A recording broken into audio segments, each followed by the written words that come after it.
गायत्री मंजरी में लिखा है कि विद्वानों ने गायत्री को भूलोक की कामधेनु माना है। उसका आश्रय लेकर हम सब कुछ प्राप्त कर सकते हैं। संघ स्मृति में लिखा है कि गायत्री का जप करने वाला अभिष्ट लोकों को प्राप्त करता है और उसकी अभिष्ट कामनाएं पूर्ण होती है। गायत्री वेद जननी है, पापों का नाश करने वाली है। इससे बड़ी पवित्र करने वाली शक्ति ना तो इस लोक में है और ना स्वर्गलोक में। नरक रूपी समुद्र में गिरते हुए को वह हाथ का सहारा देकर उबारती है। अतएव गायत्री की नित्य उपासना करनी चाहिए और हवन करना चाहिए। गायत्री जप करने वाला कमल पत्रवत रहता है, उसके ऊपर पाप नहीं चढ़ सकता।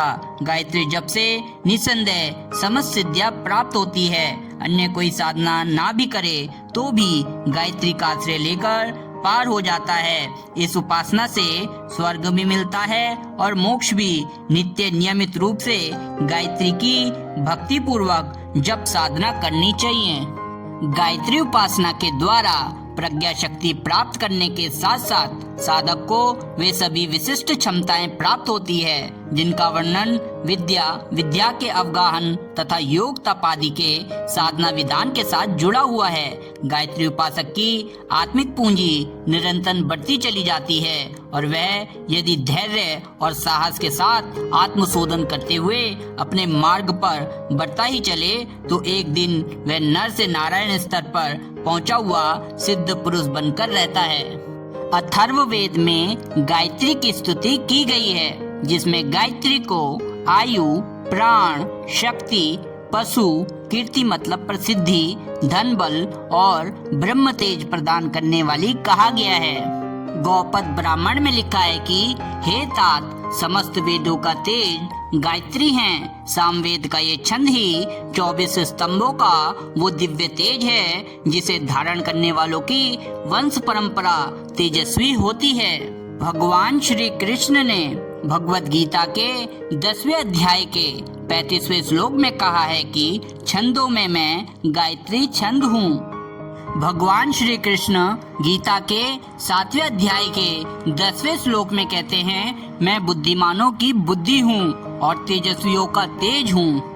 देवी भागवत में लिखा है कि माँ भगवती कहती हैं, मैं ही बुद्धि, संपत्ति, धृति, कृति, स्मृति, श्रद्धा, मेधा, दया, लज्जा, सुधा, प्यास और क्षमा हूँ। ग्वाला जिस प्रकार लाठी लेकर पशुओं की रक्षा करता है, उस तरह देवता किसी की रक्षा नहीं करते।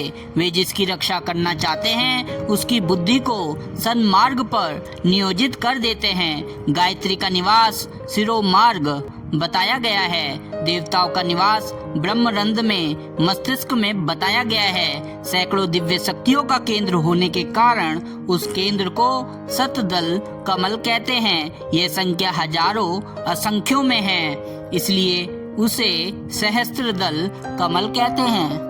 कलाए और कल्मशों का निवारण होने पर आत्मा के भीतर की दिव्य विशेषताएं सहज ही प्रकट होती और प्रखर बनती हैं। अंगारे पर चढ़ी राख की परत को हटा देने की उसकी धूमल आभा पुनः प्रकट होती है और उसका वर्चस्व सहज ही दृष्टिगोचर होने लगता है। यही वह स्थिति है जिसमें कई प्रकार की दिव्य विशेषताओं का आभास मिलता है। दिव्य जीवन स्वभावतः रहस्यमय सिद्धियों का भंडार होता है। वह अंतर क्षेत्र में स्वर्ग और मुक्ति जैसा आनंद उठाता है और अपने साथ साथ अनेकों को धन्य बनाता है। यूं तो गायत्री उपासना से मिलने वाले भौतिक व आध्यात्मिक लाभ अगणित प्रकार के हैं। उनमें ऋतंबरा प्रज्ञा की प्राप्ति, सद्बुद्धि का विकास ही अपने आप में इतना बड़ा लाभ है कि अकेले इस आधार पर ही गायत्री को सर्वश्रेष्ठ मंत्र कहा जा सकता है। गायत्री का जप विविध फलों का प्रदाता बताया गया है। गायत्री मंत्र का सीधा साधा अर्थ है, भगवान सविता के श्रेष्ठ तेज का हम ध्यान करते हैं, वह हमारी बुद्धि को प्रेरणा दे, हमें सन्मार्ग की ओर ले जाए। मानव जीवन की महत्ता बुद्धि के उत्कर्ष में है। उस बुद्धि को यदि भगवान सूर्य जैसी तेजस्वी तत्व से प्रेरणा मिल जाए तो उससे सब प्रकार के साधन संपत्ति प्राप्त कर सकते हैं।